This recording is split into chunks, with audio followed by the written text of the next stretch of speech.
Bonjour et bienvenue sur le webinaire Déclarer son CIR 2022 en toute sérénité. Je suis Delphine Cabrol, responsable marketing opérationnel chez Heming et j'aurai le plaisir d'administrer ce webinaire aujourd'hui. Cette conférence en ligne durera une trentaine de minutes et nous répondrons à toutes vos questions pendant environ 10 à 15 minutes. Par ailleurs, vous pouvez poser toutes les questions que vous souhaitez par l'intermédiaire du module questions qui se situe en bas à droite de votre écran. La présentation vous sera envoyée à la suite de webinaire. J'ai maintenant le plaisir de vous présenter nos deux intervenants du jour. Laïla Elwali, fiscaliste chez Heming. Bonjour Laïla. Bonjour Delphine, bonjour à toutes et à tous. Sam Hang, expert en financement de l'innovation chez Heming. Bonjour Sam Hang. Bonjour Delphine, bonjour à toutes et à tous. Je vous propose maintenant de voir le programme de notre webinaire.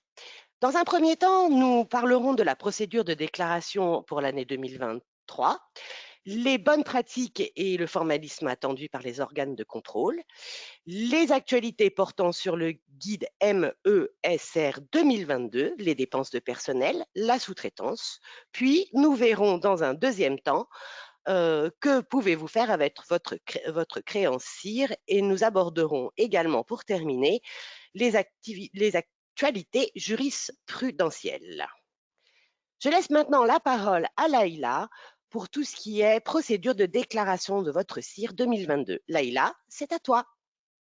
Merci Delphine. Alors effectivement, concernant les modalités de déclaration du CIR 2022, et donc pour les sociétés qui clôturent au 31 décembre 2022, le CIR est à déclarer au moment du dépôt du relevé de solde pour les sociétés soumises à l'impôt sur les sociétés ou au moment du dépôt de la déclaration de résultats pour les sociétés soumises à l'impôt sur le revenu. Donc pour cette année 2023, la date de déclaration se fait jusqu'au 18 mai 2023 en cas de télédéclaration, étant donné que la télédéclaration est obligatoire depuis 2020. Donc c'est la date à retenir. En ce début d'année, il y a eu la publication du nouveau CERFA 2069 SD, le nouveau millésime, avec quelques différences pour cette nouvelle année. Donc pour les dépenses qui concernent les dépenses engagées au titre de l'année 2022, on a dans un premier temps un allègement de la partie sur la sous-traitance. On n'a plus de distinction effectuée entre la sous-traitance privée et la sous-traitance publique. On a un ajout d'un nouveau cadre, le cadre numéro 5, qui concerne le nouveau crédit d'impôt en faveur de la recherche collaborative.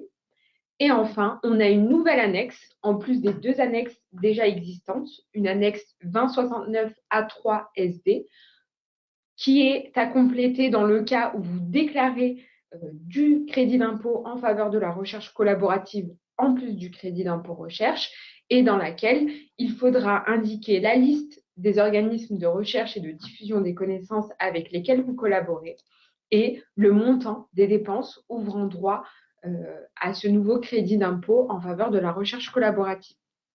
Voilà pour les nouveautés et concernant la date de déclaration. Je passe la main à notre expert Sam Nang qui va vous faire part du formalisme et des bonnes pratiques liées à la déclaration du CIR.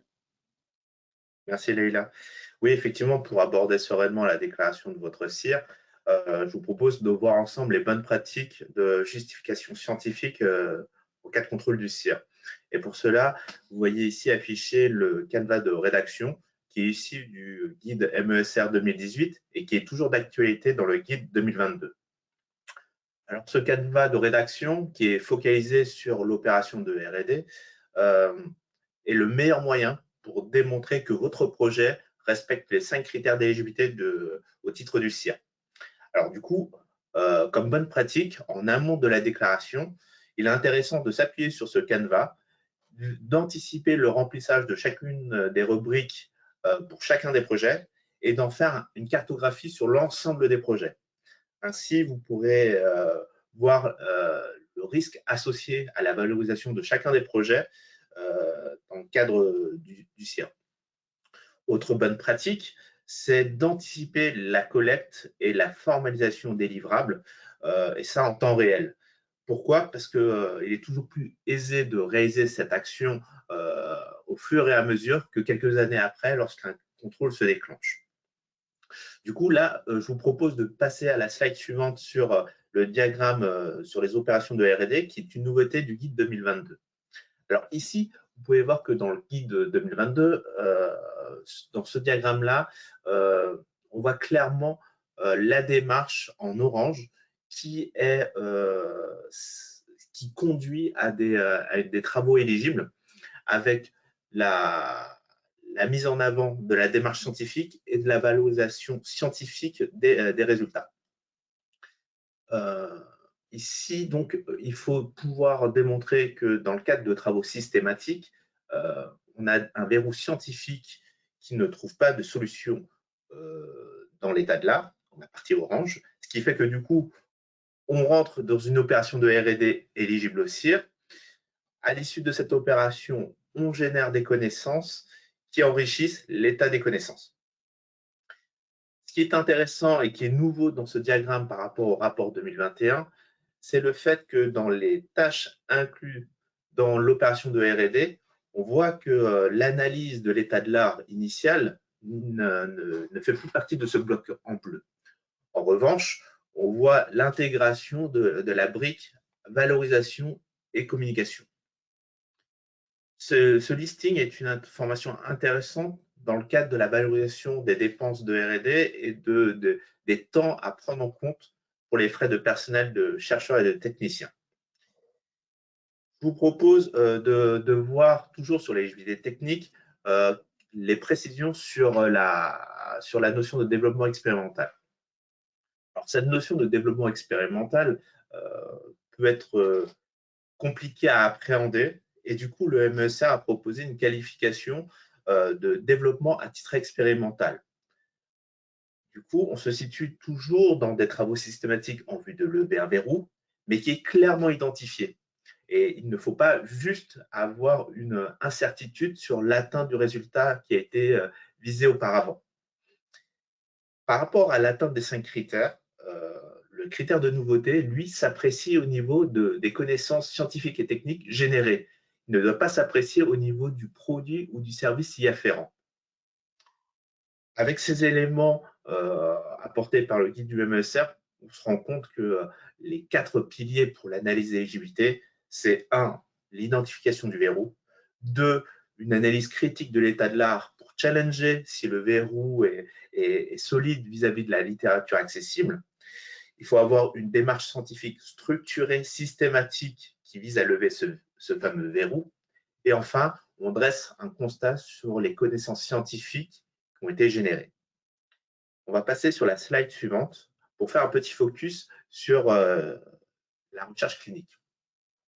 Parce que ce sujet a vu une refonte, en tout cas, de la présentation. Par le passé, on avait un tableau qui présentait l'ensemble des étapes d'une phase clinique et il y avait une éligibilité qui était associée. On avait une éligibilité complète pour la publication, pour la conception du protocole, une éligibilité partielle pour la partie follow-up et une éligibilité, aucune éligibilité pour la partie mise en place. Ce tableau a disparu et le guide 2022, lui, introduit un autre tableau qui présente les fonctions éligibles dans le cadre de la recherche clinique. Fondamentalement, ça ne change pas l'appréciation de l'éligibilité de ces études cliniques.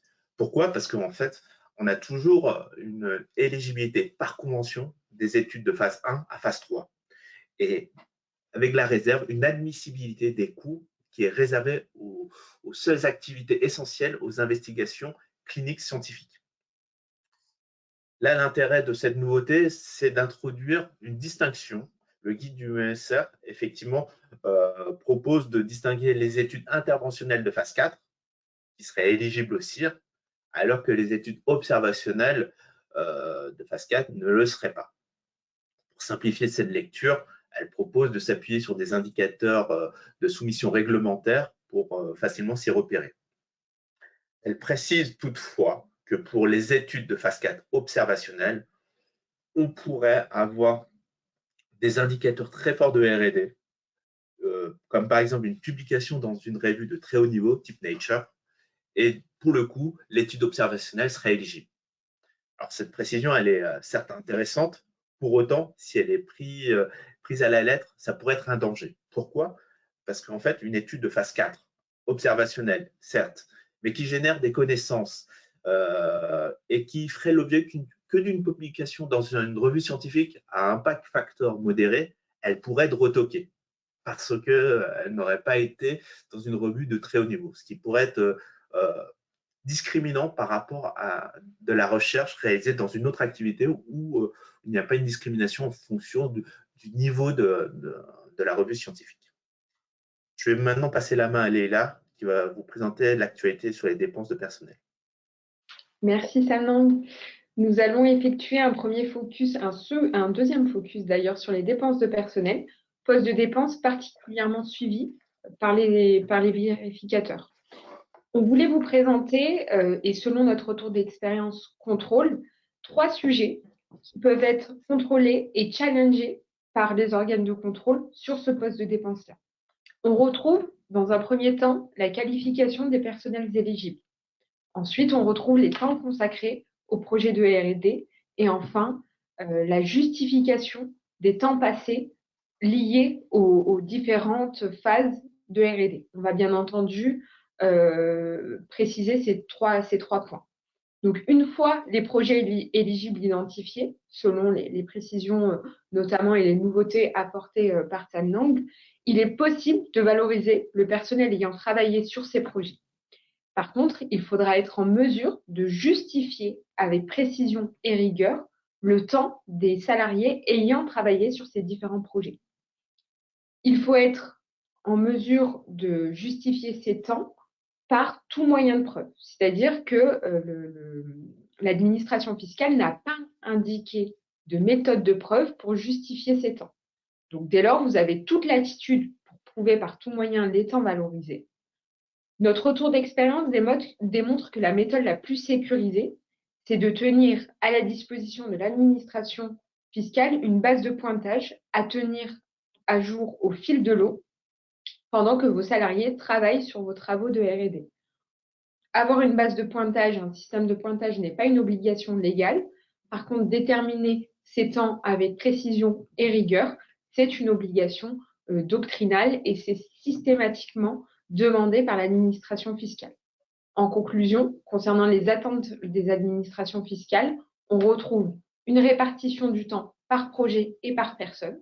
On constate notamment des demandes accrues sur ce point-là, sur la justification de la contribution individuelle de chaque personne, un phasage des projets et notamment un phasage des projets avec un distinguo phase R&D, phase non R&D et des personnes à 100% en R&D très rares parce qu'ils considèrent qu'il y a toujours des temps, par exemple des temps de formation ou autres, qui ne constituent pas des tâches de R&D. Si on s'intéresse désormais à la qualification du personnel, donc une fois les temps valorisés et justifiés, il convient de vérifier le profil du personnel valorisé. Il s'agit là encore d'un point qui est énormément regardé par les organes de contrôle. Même si la doctrine n'exige pas de formation particulière et adéquate ou de profil technique particulier pour être valorisé, l'administration fiscale, elle, a une exigence et va vérifier systématiquement que les salariés ont une qualification technique de chercheur, d'ingénieur ou de technicien de recherche et, pour les techniciens de recherche notamment, qu'ils ont porté un concours indispensable au projet de R&D valorisé. Sur cette slide, nous indiquons des éléments qui permettent, lors des contrôles fiscaux, de prouver que vos salariés ont bien participé à des opérations de R&D. Encore une fois, il n'y a pas de preuve parfaite et l'administration fiscale va procéder par faisceau d'indices. À titre d'exemple, le diplôme, notamment si vos salariés ont une formation qui correspond aux travaux de recherche que vous avez valorisés, ça peut être intéressant de le fournir en premier lieu à l'administration fiscale. Ça démontre de par leur connaissance de vos salariés valorisés et le fait qu'ils sont en mesure d'effectuer les travaux de recherche en propre. Également, le CV démontre pour un salarié qui n'a pas un diplôme en adéquation avec les travaux valorisés, son expérience technique et le fait qu'il a effectué beaucoup de R&D, beaucoup de recherche et développement dans le domaine des travaux valorisés. ça peut être aussi intéressant de le fournir. Dans tous les cas, diplôme et CV, ce sont 2 documents systématiquement demandés par l'administration fiscale. Ces documents-là démontreront que certes, le salarié n'a pas une formation en adéquation avec les travaux, mais de par son expérience, il a pu acquérir des connaissances indispensables pour mener à bien les travaux de R&D. Les contrats et fiches de paie seront fournis notamment pour justifier le montant valorisé. Le contrat peut comporter aussi la description des travaux qui seront réalisés par le salarié.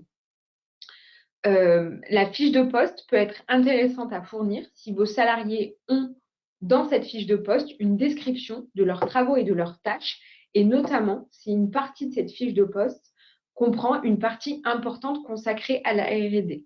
Si ce n'est pas le cas, on vous préconise de modifier ces fiches de poste pour intégrer au maximum des tâches adéquates et liées avec les prestations R&D, enfin les tâches R&D qui seront réalisées par vos salariés en question.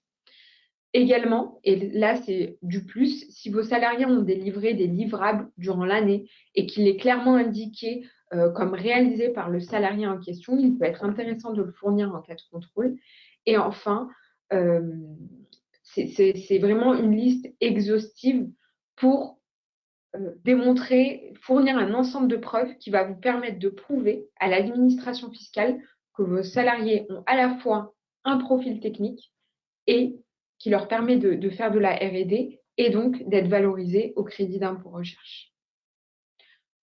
On voulait également vous présenter une actualité fiscale, du coup, jurisprudentielle concernant les dépenses de personnel qui nous est paru intéressante de vous faire part, notamment parce qu'elle démontre les tendances des contrôles fiscaux sur le sujet de la justification des temps passés. Au cas d'espèce, il était question d'une société qui avait à la fois du personnel, donc une base de pointage, avec du personnel pointant et du personnel non pointant, soit sur certaines phases, soit certaines strates du type management R&D ne justifiaient pas ces temps sur l'outil de pointage. Donc, à cet effet, l'administration fiscale lui a demandé de justifier les temps passés du personnel non pointant. Et ils ont considéré que la société n'a pas été en mesure de justifier ces temps non pointés. Et donc, l'administration fiscale a validé que les temps pointés sur le système de pointage. Donc, notre point d'attention dans le cas, et on voit que c'est assez fréquent, on constate que c'est assez fréquent même en présence d'un système de pointage, c'est de procéder à un pointage précis, rigoureux, et de récolter la documentation justificative présentée précédemment, à la fois de la qualification du personnel R&D et de l'implication du personnel sur les projets de R&D. Je passe la main à Sam Nang pour le focus sur la sous-traitance. Oui, alors les dépenses de sous-traitance sont le troisième poste de dépense le plus valorisé après les frais de personnel et les frais de fonctionnement. Alors, ces dernières années, sur la base de notre retour d'expérience, on a pu voir 3 motifs récurrents de rejet. Le premier, c'est sur l'éligibilité des activités nécessaires à la R&D qui ont été sous-traitées. Le deuxième type de rejet, c'est pour les organismes agréés, lors de leur calcul du CIR, de la nécessité de déduire les sommes reçues en contrepartie des prestations qui leur ont été confiées. Et enfin, il y avait un autre motif, c'était sur la prestation en régie, leur valorisation qui était pour les services de contrôle non éligibles. Les jurisprudences récentes et puis l'aménagement, sur la slide toujours précédente, pardon, merci. Donc du coup, on a toujours une jurisprudence qui a permis d'éclaircir ces sujets et de manière avantageuse pour le contribuable. Donc ce ne sont plus des sujets de discussion âpre avec l'administration. Pour autant, le poste de dépense de sous-traitance est toujours challengé en contrôle et notamment concernant la capacité de justification. Du coup, sur la slide suivante, on voit que le débat de l'éligibilité des prestations sous-traitées se déporte sur le terrain de la preuve, avec la nécessité de justifier précisément la nature de l'activité qui a été sous-traitée, avec une description assez précise, d'établir un lien avec les travaux internes lorsqu'elles ont été confiées, lorsqu'une partie a été confiée à un prestataire externe, et de la détermination des montants retenus. Or, pour répondre à ces demandes, différents documents existent. On a les éléments type contrat, le cahier des charges, certains livrables et des factures sur les travaux éligibles pour justifier le moindre euro. Ce type de document est maintenant incontournable lors des contrôles. Donc, ce type d'élément doit être à minima collecté au fur et à mesure. Et si jamais on s'aperçoit qu'il y a peu de livrables, l'absence de cahier des charges ou un contrat plutôt un peu light, qu'il faut formaliser de la documentation pour s'assurer d'un contrôle qui se passe de façon sereine.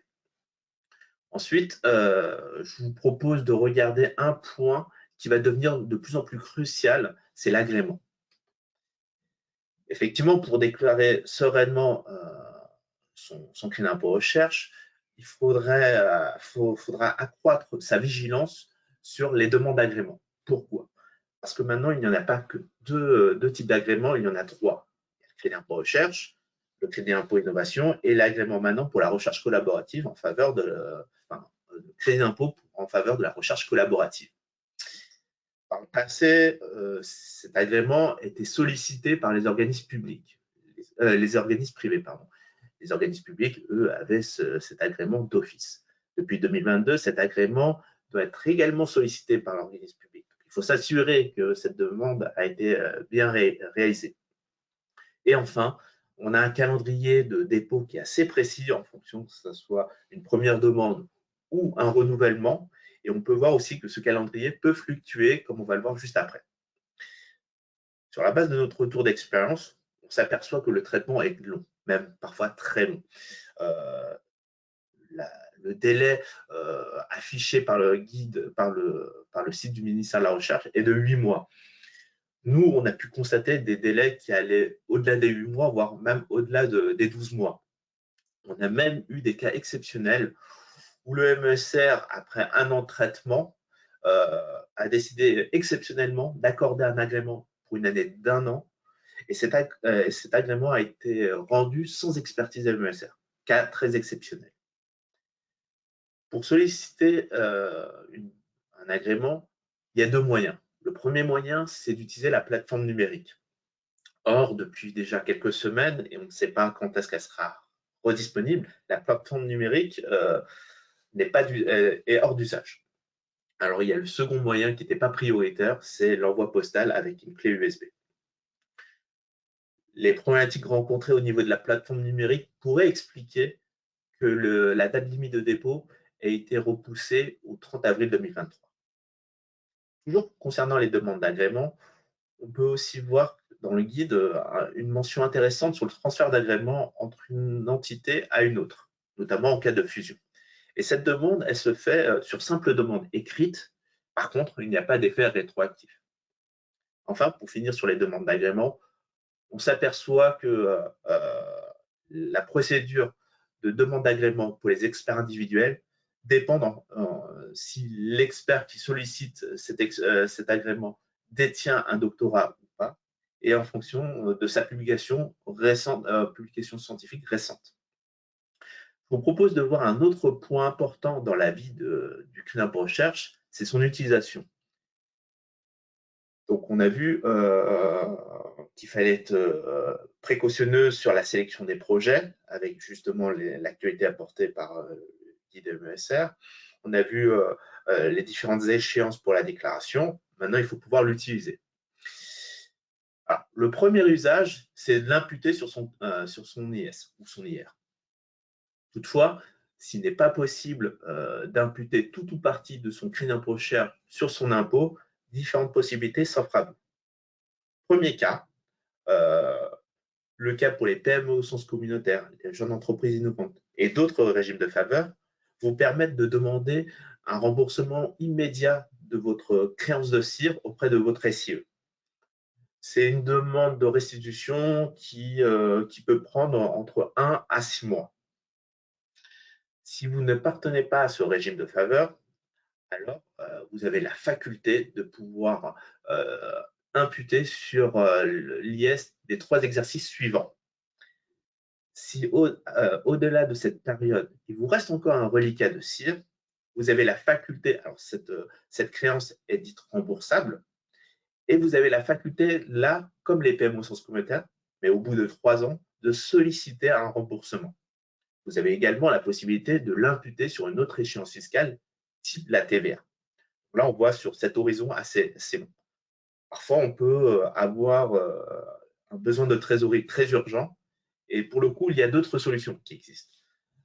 Et elles passent par des intermédiaires comme Neftis ou des établissements bancaires. Alors, soit pour une créance en germe, c'est-à-dire au cours de l'année d'exécution des travaux via un préfinancement de son CIR, ou bien de sa créance née à l'issue de la déclaration, où il est possible de faire une mobilisation de créance. Le délai pour ce type de démarche se compte en semaines. Je vais rendre la main à Leïla pour vous présenter deux autres jurisprudences qui ont attiré notre attention. Merci Samantha. Effectivement, on arrive à la dernière partie de ce webinaire avec la partie portant sur les actualités jurisprudentielles et notamment deux postes de dépenses assez regardés aussi par l'administration fiscale. Le premier, c'est les subventions. Donc, pour rappel pour rappeler le principe, au titre du crédit d'impôt recherche, les subventions publiques reçues par les entreprises à raison des opérations qui ouvrent droit au crédit d'impôt recherche sont déduites des bases de calcul du coût du CIR, qu'elles soient définitivement acquises par les sociétés en question ou remboursables. Dernièrement, depuis juillet 2021 et depuis du coup la dernière mise à jour doctrinale, l'administration fiscale avait explicitement précisé que les prêts à taux zéro innovation étaient déductibles lorsqu'ils concernaient et qu'ils étaient fléchés sur des opérations qui ouvraient droit au crédit d'impôt recherche. Cette fois-ci, on a une jurisprudence des juges du fond qui a une appréciation encore plus large que celle de la doctrine administrative, puisqu'elle vient préciser que les prêts de la BPI, donc qu'ils soient à taux zéro innovation ou à taux fixe, visiblement, sont à déduire de la base du crédit d'impôt recherche dès lors qu'ils sont fléchés et qu'ils ouvrent droit à des dépenses et donc à des opérations éligibles au crédit d'impôt recherche. Cette jurisprudence démontre donc que les prêts à taux zéro innovation ou avec une extension plus large constituent une subvention publique indirecte qui doit être déduite du crédit d'impôt recherche. Bien entendu, ça reste une jurisprudence d'espèce et on attend de voir dans la doctrine administrative est-ce que ils vont intégrer cette jurisprudence à la doctrine administrative. Il sera intéressant aussi de voir si il y a un pourvoi en cassation effectué sur cette jurisprudence et quelles seront si c'est le cas, quelles seront les conclusions du Conseil d'État. La seconde jurisprudence dont on voulait vous faire part concerne cette fois-ci les dotations aux amortissements. Cette fois-ci, c'est une décision du Conseil d'État qui vient préciser la condition de nouveauté, l'appréciation à donner à la condition de nouveauté applicable aux immobilisations créées ou acquises. Et au cas d'espèce, c'était une immobilisation acquise par la requérante. Et le Conseil d'État est donc venu préciser que le seul fait que les travaux menés par l'entité acquéreur du bien se situeraient dans une stricte continuité des travaux engagés par la société cédante, donc la société cédante, celle qui a créé le bien en question, ne faisait pas obstacle à ce que l'élément d'actif immobilisé soit regardé comme acquis à l'état neuf. Donc, l'idée à retenir, c'est peu importe que la société acquéreur du bien poursuit les travaux de R&D sur le bien en question, il n'y a pas d'obstacle sur le caractère neuf du bien acquis, puisqu'il a été créé d'une part par la société cédante et acquis à l'état neuf par la société acquéreur du bien. Cette décision, elle est renvoyée à la Cour d'appel de renvoi de Bordeaux Donc, il sera aussi intéressant d'avoir les conclusions de cette cour d'appel de renvoi, mais ça nous donne une appréciation et ça confirme une appréciation à donner quant à la condition de nouveauté à requérir pour les actifs acquis. Il faut qu'ils soient acquis à l'état neuf. C'est une condition très importante pour pouvoir valoriser les dotations aux amortissements associées au titre du crédit d'impôt recherche. Merci Laïla et Sam Hang pour cette présentation très intéressante avec les nouveautés et les bonnes astuces pour déclarer son CIR 2022 en toute sérénité. Je vous rappelle également que vous pouvez télécharger le guide CIR sur notre site internet dans la rubrique Insight, baromètre et livre blanc. Et ce livre blanc et ce guide CIR s'appelle Déclarer votre CIR en toute sérénité, méthode et bonnes pratiques. Voilà ce que je souhaitais préciser. N'hésitez pas à poser les questions que vous souhaitez par l'intermédiaire du module questions que vous avez en bas à droite de votre écran. Et nous allons passer maintenant à la partie questions. J'ai déjà une première question qui est arrivée dans le module questions, qui est celle au regard de l'agrément CIR. Avez-vous constaté un durcissement pour l'agrément CIR? Qui souhaite répondre à cette question? Je pense que c'est Sam, parce que c'est toi qui en as parlé pendant le webinaire. Oui, exactement, je prends le sujet. Alors effectivement, on a pu voir quelques refus d'agrément, mais ce n'est pas pour autant qu'il y ait un durcissement des conditions. En tout cas, on ne l'a pas vu à notre niveau lorsqu'on accompagne nos clients pour l'obtention d'un agrément. En revanche, ce qui est assez unanime, c'est plutôt le délai assez long, alors que par le passé, on pouvait avoir une décision d'agrément rendue sous les 6 mois. Là, on dépasse facilement les 8 mois, ce qui peut être assez critique lorsque un sous-traitant souhaite gagner un appel d'offres avec la condition d'avoir cet agrément. Donc là, ça peut être assez problématique, mais pas de durcissement constaté. Merci beaucoup, Samang.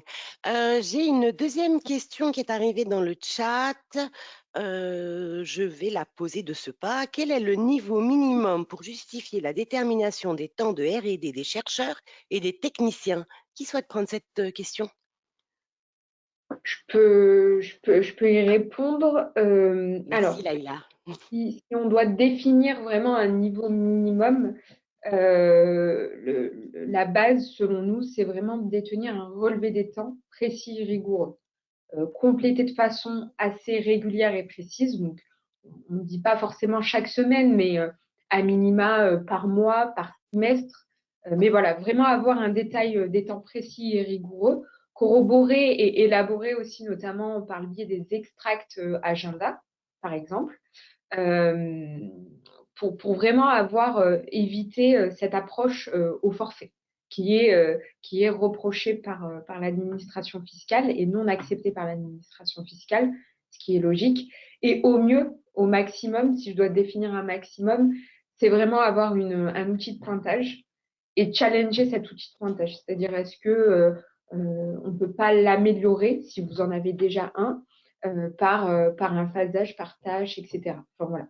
C'est au minimum un relevé des temps précis et rigoureux, complété de façon régulière, et au maximum, si je peux dire, un relevé, une base de pointage complétée par mois, par exemple. Merci beaucoup, Laïla, pour ton explication. J'ai une question qui vient d'arriver dans le module questions, une troisième. Dans le cadre d'une fusion entre deux filiales d'un groupe, toutes les deux agréées, y a-t-il une démarche à faire pour que les travaux des salariés de l'entité absorbée soient éligibles? Qui souhaite répondre à cette question? Prendre également le point, tu pourras compléter, Leïla. Là, on se retrouve avec deux entités qui sont déjà agréées. La problématique lors d'un transfert d'agrément, c'est lorsque on passe d'une entité qui était agréée souvent à une entité qui ne l'était pas par le passé. Et du coup, on voit que, de façon pragmatique, une facture avec un numéro de sirène qui n'est pas dans la liste des organismes agréés. Ici, je pense qu'il ne devrait pas y avoir de problème parce qu'au final, sauf s'il y a une nouvelle entité qui se crée, mais s'il n'y a pas une nouvelle entité qui se crée, au niveau de la facture qui sera émise, le numéro de sirène, normalement, devrait figurer également dans la liste des organismes agréés. Normalement, ça ne devrait pas poser de problème et donc ça n'exigerait pas une démarche de votre part. Encore faut-il toujours vérifier que les moyens de justification pour la société qui souhaite valoriser ses factures puissent démontrer que l'organisme qui facture est agréé et figure dans la liste, tout simplement. Leïla, tu souhaites ajouter quelque chose? Non, tout a été dit. Parfait. Merci. Dans ce cas-là, nous allons clôturer ce webinaire. Nous allons vous remercier tous, Leïla et Samang, pour la qualité de ce webinaire et de toutes les informations que vous nous avez données. Si vous avez d'autres questions, n'hésitez pas à les en faire part dans innovation@eming.com et nos consultants experts y répondront bien évidemment. Je vous remercie tous pour ce moment partagé ensemble et je vous souhaite une excellente journée. À très bientôt. Merci, bonne journée à tous. Merci, au revoir.